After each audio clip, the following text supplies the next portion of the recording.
बिस्मिल्लाहिर्रहमानिर्रहीम। अस्सलाम वालेकुम बहन भाइयों, बेटे बेटी, वेलकम टू माई चैनल।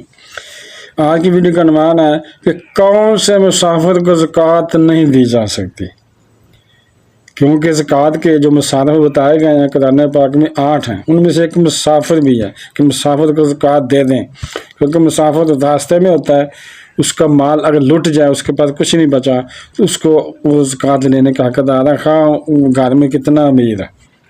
तो मतलब ये एक वीडियो बना रहा हूँ कि किस मुसाफिर को ज़कात नहीं दी सकती, वो ज़रा गौर से सुन लें कि वो मुसाफिर, आजकल तो एटीएम है ना, एटीएम में बैंकों में पैसे पहुँच जाते हैं, जिसके पास एटीएम मौजूद है और इसके अकाउंट में पैसे भी मौजूद हैं और इसे एटीएम मशीन मुयसर भी आ जाए, जहाँ वो इस वक्त है, वो लुटा हुआ है उस वक्त है, उसी एटीएम मशीन में मिल जाए और मशीन चालू भी है, तो फिर वो ज़कात नहीं दे सकता, फिर आप उसे ज़कात ना दें।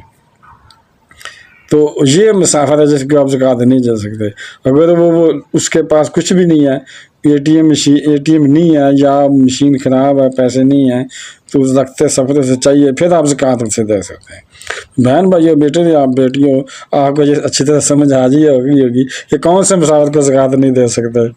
तो बहन भाइयों, बेटे बेटियों, अगर आपको ये वीडियो पसंद आई है तो इसे सदका ज़्यादा समझ कर आगे शेयर कर दें, और अगर अभी तक आप मेरे चैनल को सब्सक्राइब नहीं किया तो लाजमी कर लें और बेल को दबाकर आल पर क्लिक कर दें, ताकि मेरी आने वाली अच्छी से अच्छी वीडियोज़ आपको मिलती रहें।